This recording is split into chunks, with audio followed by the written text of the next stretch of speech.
Hi, my name is Daria and welcome to Politeka World Show. In today's show, we'll talk about the following. What is going on the battlefield of the war in Ukraine? Why Ukraine doesn't receive enough of the military help from the United States? And what are the real goals of the US in this war? We'll talk about it with the military expert Glenn Grant.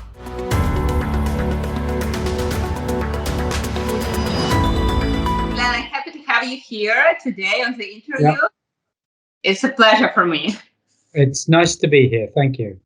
Yeah, so let's start from the last statements from the partners. For example, USA and NATO will assume the beginning of peace talks. Why do you think there are some statements from our partners like that?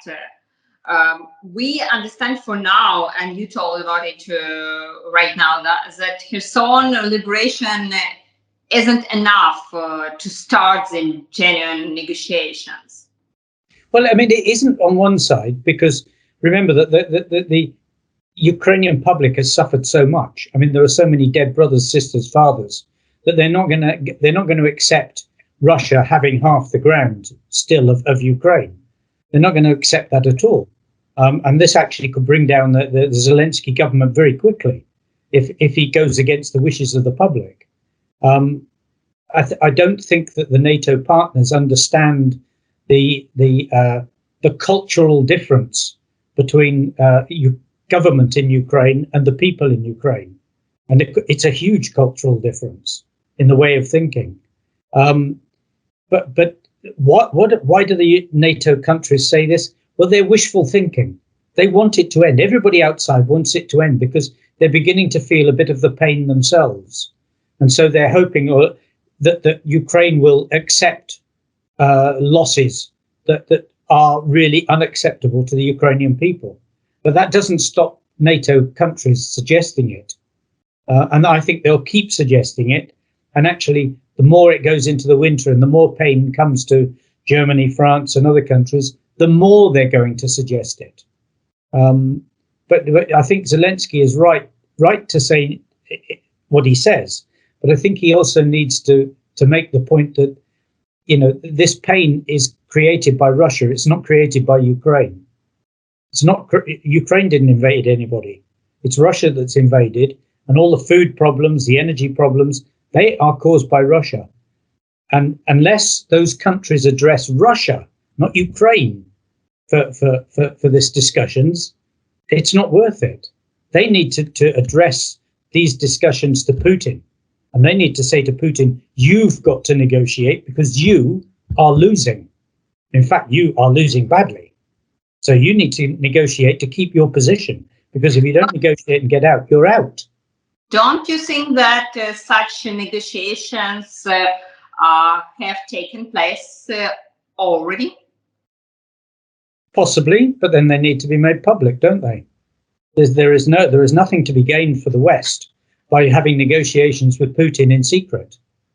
They need to say what they've done and what they've said, and they need to say what the result is, so that it's clear to African countries and South American countries what Putin is saying. Otherwise, those negotiations might as well not bother to take place at all if they're secret. They don't help anybody. They don't help Ukraine. They don't help the West. They help Putin, actually, by keeping them secret. Because Putin in public is saying, we want to negotiate. And in private, he may be negotiating. But what he's asking for is too much. The public needs to know what he's asking for. And why he continues with genocide. And what he's going to do to pay back for the genocide that he's caused. Genocide that he is causing, sorry. Yeah. How do you think, is it a good time for USA, for Biden to start such talks, to push Russia to negotiate and tell them, so you are losers in this war and so on? Does USA ready for that? For this moment? At the moment, no, I don't think they are. I don't think they feel either strong enough or confident enough, or perhaps they're worried that if they push Russia, Russia will go nuclear, which I don't think they will. They've had plenty of opportunity to do that already and haven't done so. Why would they do it now? So I think that the USA, the thing you have to remember is that USA is a big country. As the English expression is, it's a broad church. There are people from all sides of the church in there. And therefore there are, pro-Zelensky, anti-Zelensky, pro-Putin, anti-Putin people, even inside the White House. And so Biden has got a lot of his advisors are giving him alternate views on things day by day. It's clearly not a coherent policy-making organization at the moment. He is balancing all these sides and running a line down the middle. And maybe that line down the middle is not as strong anti-Putin as we need it to be at the moment. If you go back to USA's Second World War, once USA decided that they were entering the Second World War, then it was Germany first, Japan second. There wasn't any question about negotiations with Hitler. There were no questions about negotiations with Japan. It was finish it, go on to the next one, finish that. And I think we need that sort of strength now from America. We're just not seeing it, that's all.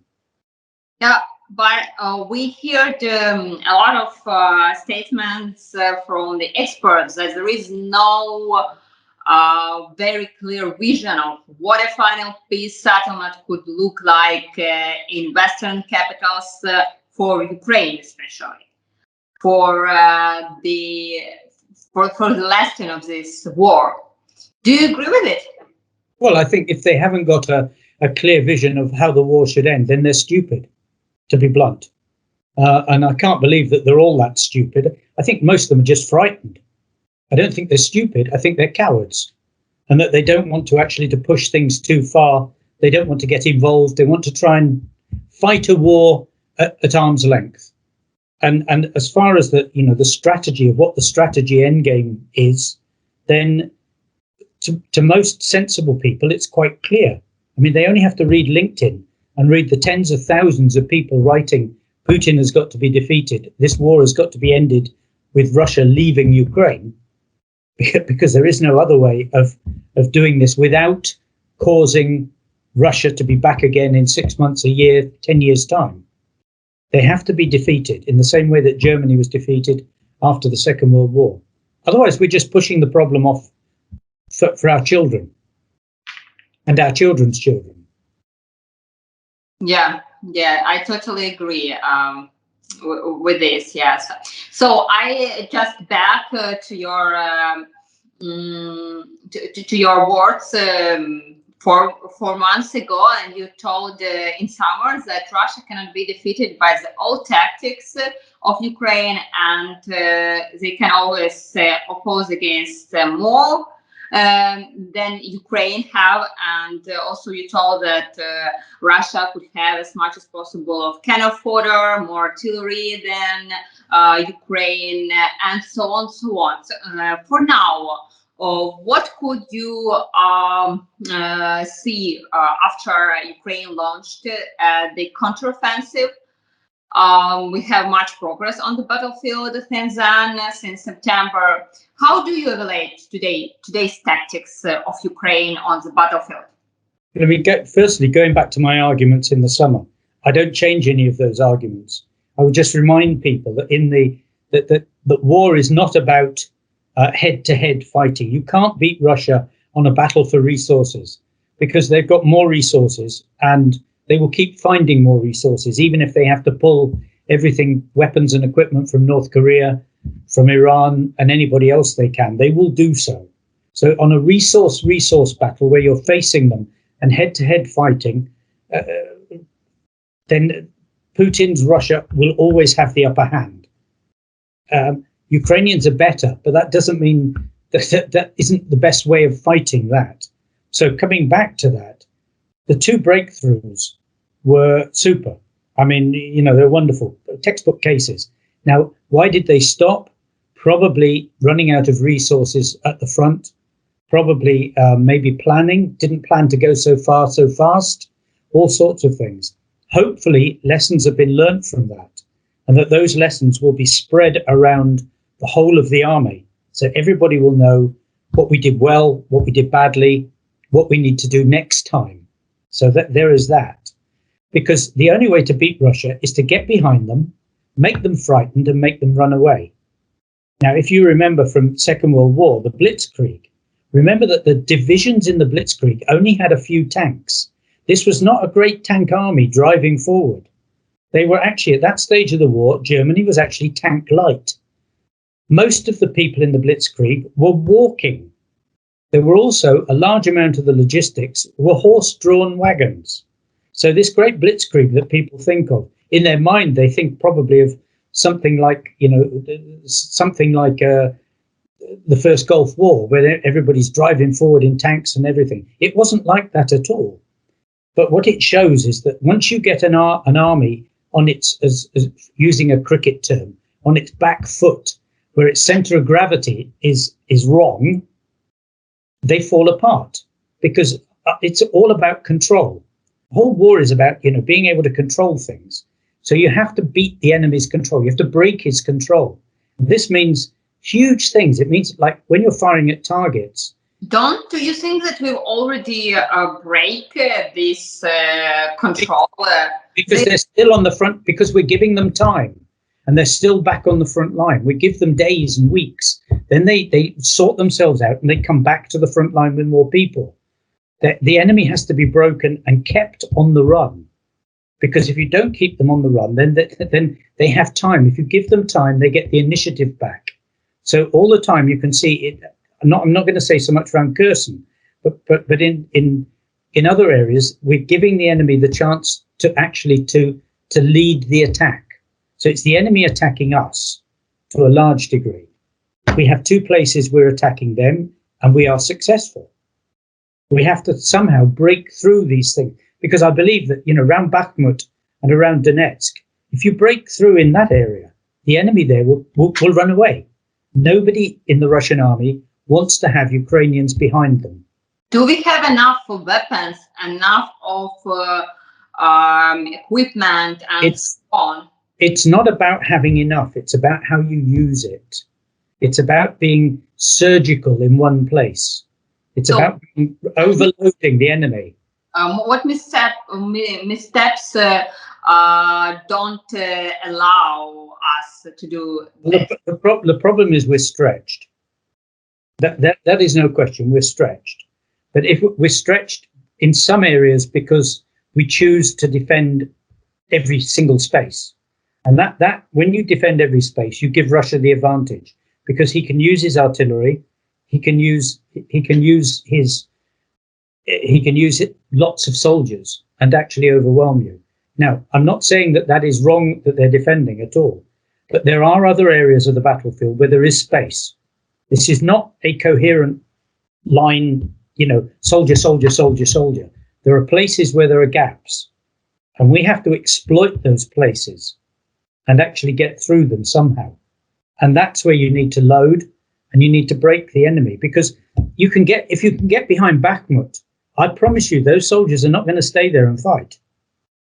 They're going to run away. As soon as they think that Ukrainians are getting behind them, they'll run away. The same with Kherson. Kherson's more difficult. To get behind Kherson means a major operation to get behind. But what I'm saying is that this is not right or wrong. But what is right is that the only way to win a war against someone like Russia is to get behind them. And that has got to be the number one task of the staffs and the commanders, is to work out how to get behind them and to use their weaknesses. When they attack somewhere like Bakhmut, the hours after they've attacked, they are weak because they've used all the available ammunition that's there. You mustn't give them another day or 2 days to put more ammunition on the gun position. You mustn't allow them to bring more soldiers forward. But I do know that, for example, there are battalions on the front line that are not inside brigades. That's a nonsense. Every single battalion should be inside a brigade. Every company should be inside a battalion. And so there should be, coherent control using the proper structures. We should not have reconnaissance working separately from brigades. Reconnaissance should be under the command in the front area of the brigade commander who owns the land. Because there's a rule in fighting, which is one commander for one geographical area. And when you cut down, you put lines on the map and you give the commander in that geographical area clear orders, and everything in that geographical area is his. Not separate organizations, not National Guard running off not special forces, not anybody. And those coherence things are things that you have to do to allow a commander enough resources for him to break through. If you spread everything out and it's just little bits, tactical bits all the way around, you never get enough power to punch someone. And you have to allow commanders to make risks. I will leave that half of the battlefield open and I'm going to punch through this bit. And it's only when you have this clarity of organization and clarity of orders that you actually let commanders do things. And this is important. I mean, I see a fractured battlefield and I see lots of people doing things. Reconnaissance is doing this. Well, what's reconnaissance? It should be brigade reconnaissance. So where's the artillery?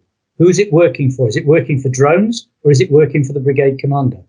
Have we got drones telling the brigade commander where the targets are? Or have we got the brigade commander asking the drone commanders where the targets are? It looks very much from the outside like lots of people are running their own battles. Yeah, that's good words you told us. One more thing that we know that Russia has limited quantity of weapons, and we could see these tendencies. They agreed to cooperate with Iran. They are thinking about cooperation with North Korea and so on. And now they finished the mobilization. Does it still give any privilege to Russia on the battlefield when they mobilized more people? Taking into account the situation with weapons and Ukrainian counter-offensive? I think it depends how they use them. I mean, what's happening at the moment is that it actually, in some ways, it waters down the Russian organization. Because if you give people who don't know what they're doing, then the commanders they lose all their ability to control anything. Because you can't tell someone do this, because they don't know how to do it. So it's like, if someone said to me, crochet a rather large tablecloth, I would be completely lost. It doesn't matter how many times you tell me to do it. I don't know how to crochet, and it's a skill. And the military is the same. It's a skill. You can't just bring people into the battlefield and say, go and attack this, because none of the words have any proper meaning for them. And so the commanders lose their control. And this is to the advantage of Ukraine at the moment. Unfortunately, artillery ammunition and rifle ammunition still kills people. So if you've got a lot of people on the other side and they're all firing rifles, one or two of them will be successful. The same with artillery. Some of the shells will be successful. So you can't stop that. So Russia is struggling in this respect. It's struggling militarily, and I think that I would guess that the commanders, the battlefield commanders at the sort of younger general level, are struggling to know what they've got to do, because they're not being given tools that work. It's a screwdriver and you're being given hammers, basically. It's that sort of logic. And so I would say my feeling is that the Russian army on the battlefield, apart from Kherson, that the rest of the battlefield, they are the weakest that they've ever been since the war started, and they are the most vulnerable that they've been. Draws into question of, do we give them time at winter, or do we attack and keep attacking as winter starts? Because they're the ones that are going to suffer with winter 10 times more than the Ukrainian army. Because the Ukrainian army is now much more coherent, much better, much stronger, much more intelligent, much more. I mean, there's never been an army in the world with so many PhDs in it. Never will be, probably in history again. I mean, the level of intelligence is huge, and it's that we should be using to beat Russia and to open them up now, whilst they're still weak and whilst these soldiers are not learning anything. They're just dying in large numbers, and it is large numbers. Yeah, Glenn, how effective could be these attempts by Russia to negotiate for a complex military aid from North Korea, maybe from other partners, and also with Iran? Could, for example, you say stop Iran? That's a good question. And I'm absolutely sure that there's an awful lot of background diplomacy going on with Iran and maybe with North Korea. North Korea won't listen, but Iran might. But Iran, you see, Iran, they've got their own problems at the moment. I mean, the country's in turmoil, and they're undergoing a possible revolution of sorts, and so the Iranian government is certainly, their eyes are not going to be on having any diplomacy with having any diplomatic talks or thinking about with America. They're going to be looking internally at the moment and probably grasping any money and oil that Russia can give them.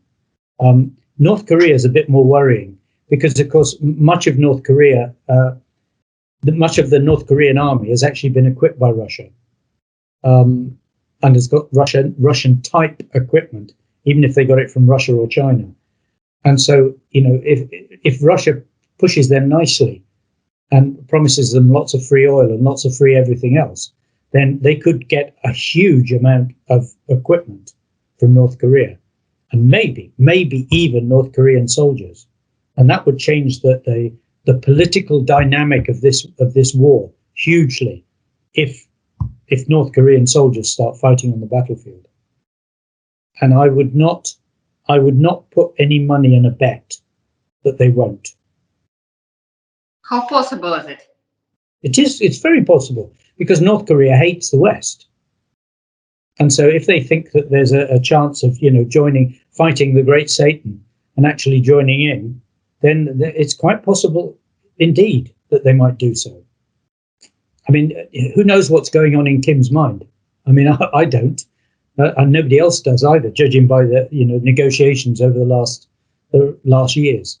But it does mean that Russia has got this possibility of getting something much more from North Korea and Iran than probably from Belarus.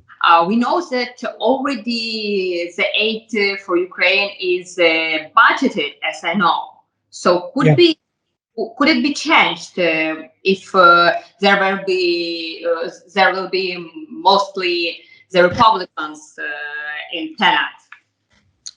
The answer to that is I don't know.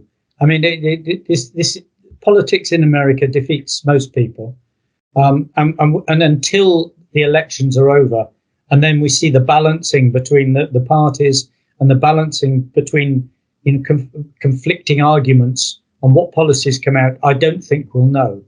But I'm sure that it may not be as good as it is at the moment. I hope it is. I hope it stays as good as it is at the moment. But there is always that possibility that it might drop a bit.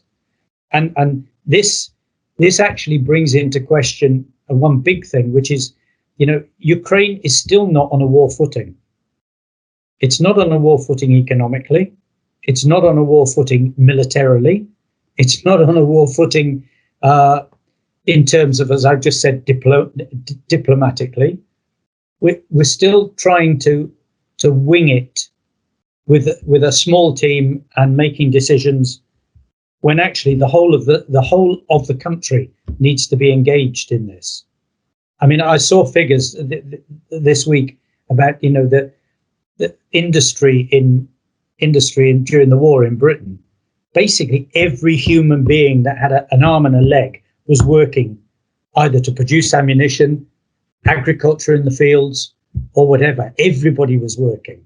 Everybody was doing something. There was no thought of unemployment. And this whole bit about getting yourself and actually preparing everything for war still hasn't happened in Ukraine. It's like we're hoping it will finish. We're relying on everybody else. And you can't rely on everybody else for the simple reason that the politics in America may change. And the politics in other countries will have there will be elections in other countries, and the politics may change there as well. So I think that Ukraine has got to show a more solid understanding of what it is that the West is expecting from them.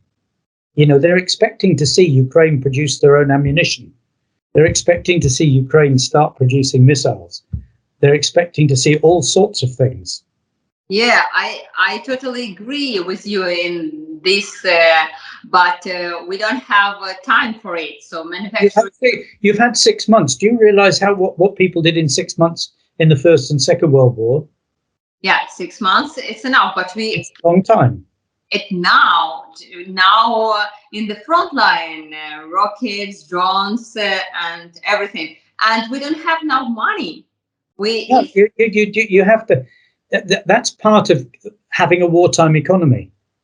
That's part of having a wartime economy. You have to send your best people to fight for money abroad. Look at the American War of Independence. The vice prime minister, vice president, effectively went on tour around Europe begging for money. This is what's got to happen. And that's why I say about having, thinking that this is a war of independence for Ukraine. So should we be more persistent in asking for the help? Not necessarily persistence, but just getting out and making the arguments clearly and having, stronger diplomacy, stronger people abroad from the country. Don't you think that we are making this diplomacy directly? No. No? Why? No, because you're not in the media. You dropped off the media in many countries. So you go to Great Britain and look in the newspapers now, you'll see very little about the war. And it's dropping out of the BBC. And these things are dangerous. And partly that's because nobody is taking this seriously enough. This whole aspect of relationships and dealing and talking and saying thank you and getting in front of people, it's happening, but it's not happening enough, considering the importance for the survival of Ukraine. Ukraine is not on survival rates at the moment. We also should remember that Ukraine is fighting not just for the territory of our country. Yeah? So we are fighting for the Europe, because if we don't win this war, this war will be continuing on other territories. Yes, but the other people don't believe that. People don't believe that. I mean, they do in Latvia, they do in Estonia, they do in Poland, they probably do in the Czech Republic.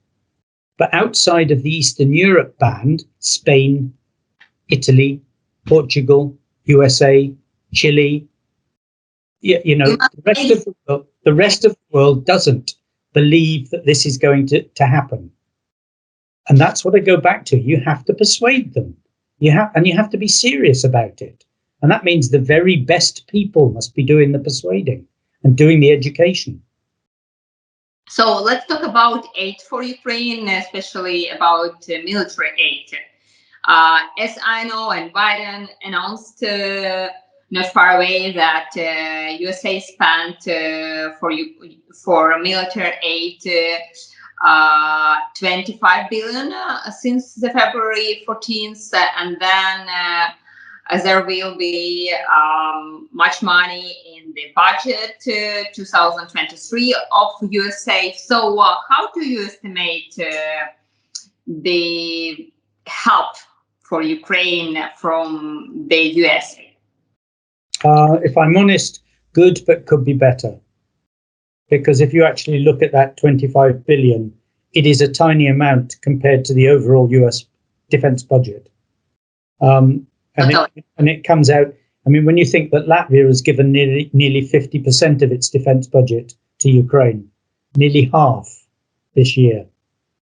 Estonia has given something like somewhere between a third and a half of its budget. Problem? Sorry? What is the problem? The problem is politics. And the problem is America is a long way away. And the problem is China. The American military and the American politicians are also worried that they may actually have to go and fight in Taiwan and fight China as well. And to do that, they know that they need to have a very strong military to be able to do that. And so they are, in English term, hedging their bets. They're doing enough, but they're not doing more than enough. So they reserve some military staff for such conflicts as in Taiwan or... It's not reserving military stuff. They're keeping the body of the American military is pretty untouched. So that the whole body is untouched. What they're giving at the moment are bits around the outside. Czech Republic slightly different because they've been given actually helicopters from the US Marines, fighting helicopters from there. But most of the stuff is from the outside. It's from store. It's from surplus. It's from things that they're not going to use in a hurry. So it's not the main core body of the US Army, Air Force, Navy is exactly the same as it was before, untouched. So, and it will probably stay that way. But there is actually still a lot more in store that the Americans could give. But I don't know how much they worry about, what they may consider to be the crown jewels, giving away the crown jewels. But I do know that they've got a lot more that they could give. And I'm not totally sure what the logic, but it's political logic. It's nothing to do with military. Logic is that they don't. You say the USA doesn't want that war ends quickly. I think that would be an extremely cynical line. I'm not sure that that's the case. But the longer that it goes on, the more it seems like that.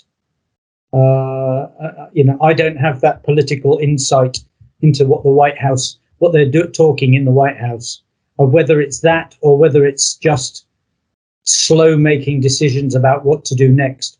Remembering that, Biden's main problem at the moment is not the war in Ukraine. Biden's main problem is internal in America. And politically, it's a serious problem with economics, the actually running the country. Yeah, and crossing this topic about the Europe, I remember that you told about Germany, about Chancellor of Germany, Mr. Shultz, that he possibly has his own double game, and the things with the military sector of Germany isn't clear, and so on. How do you estimate for now the position of Germany as a leader of European Union across Ukraine and towards the war between Ukraine and Russia? Well, I think firstly, I don't think Germany is the leader of the European Union. I think it's beginning to take a back seat. Because it's not doing anything of any value for the European Union. How is the leader? I mean, Shultz. Don't ask me who the leader is at the moment. I'm not sure. But I mean, Shultz has just upset a lot of people by going to China and having discussions in China and actually having discussions on things that are in effect sideways problems for Ukraine about oil and about trade and other things. So Shultz is definitely playing a double game. Either that or he's completely stupid, and I don't believe he's completely stupid. So he's doing stuff that are harmful for the countries and for the countries and around him, and harmful for Ukraine. Macron has caused problems as well, but I mean Macron's is I'm afraid I think Macron's is stupidity. Doesn't play, excuse me to interrupt you. So Europe doesn't play the game for Ukraine at all. No, I mean the European Union is doing its best, but remember that the European Union as an organisation actually has no power. It's got no executive power, really. It can only spend the money that it gets from other countries. And I think that the European Union has been doing the best that it can. I mean, it's no good the European Union telling Germany, we need you to give tanks if Germany's not going to do it. It just doesn't work. If the European Union had power, you would see a different level of support altogether. But those people who are in the European Union, after a slow start, I don't think you can criticize them now for what they're trying to do and to encourage. But I mean, if you take Europe, I mean, come on, huge support in all ways from the Baltic states, from Poland, from Czech Republic. I mean, huge. And now even Italy has now woken up with a new government and is sending quite a large slice of equipment, which is good. I mean, it's just the dithers, Germany and France, that are the real worries, because those are the two countries that should be leading the support for Ukraine, especially considering, their roles in the Second World War. You would think that both of them had a slight understanding of what this was all about, but it would appear at the people level, yes, because I mean, all the people who, from Ukraine who've gone to Germany, almost without exception, say how wonderfully they've been looked after. So this is not a Ukraine people problem. Russia, get it right. This is not a Germany people problem. This is a Germany government problem. I think it's probably the same with France. That the French people understand this, but the French government is playing Macron's game, and Macron's game has been strange, to say the least. So what they would like to achieve in their games, France and Germany? Germany, I almost feel that Shultz and his team want Russia to win. I see no evidence of anything else other than that. France, Macron wanted to be the leader of Europe and to show that he was the clever man and that by his actions he managed to bring peace to this whole thing. He's learnt that that's not going to happen. He hasn't yet flipped far enough to realize what France should be doing. Although I see that there's a letter from some serious people in France to Macron telling him that he's actually been a fool and that he needs to change his views, and that France has lost its position in Europe because of Macron's actions, which we can all say that they have. Macron needs to now become a supporter of Ukraine properly, not just with words, but with weapons and equipment and ammunition, as other people have done. Because if he doesn't, France will be sidelined in the new Europe after the war. Yeah, but despite this fact, European countries cut off the gas supply much more than that we could even believe from Russia. So yeah, what yeah, is they did about towards France and Germany, for example? They did, but you could say that in the long term, those things were done for their benefit, not for the benefit of Ukraine. So those were internal considerations. Because come on, the world is awash with fossil fuels. It's gas and oil are all over the place. There's not a shortage if you really want to find it. You just have to pay a bit more. That's all. So, and if we are talking about the future scenarios for Ukraine, many analysts express their visions. What is the most realistic vision for the future of this war between Russia and Ukraine? How long it could last? You told 4 months ago that it could be more than half a year, like around 1 year maximum. But what you could tell about for now, and what could be the end? I think there's quite a few endings, but I would say that none of them are good for Russia, because I just don't see Russia actually being able to hold all this act together, because there are just too many bad things in what they're doing, too many breaks in the system all over the place. whether those breaks are economy, whether they're human, whether they're military. There are just so many fractured bits, fractured lines in Russia that something has got to happen sooner or later. I just don't believe that Putin has the capacity to pull this together, because the amount of people who will give him loyalty is going to drop constantly as this war progresses. I'm sure the cracks are already appearing. They're not enough yet, but they're already appearing. But it's Ukraine that needs to make the cracks wider by taking Kherson, by attacking other places, maybe by attacking Donetsk unexpectedly, or coming down to Luhansk in a surprise move where they don't see it. Anything that actually forces real uncertainty onto the central core of the Russian, do we call it Russian government or mafia government? But to the Russian mafia government, which is, anything that creates uncertainty, anything that forces them to take more bad decisions, is a good thing. When could be the end of the year? A lot of people tell about this the next spring.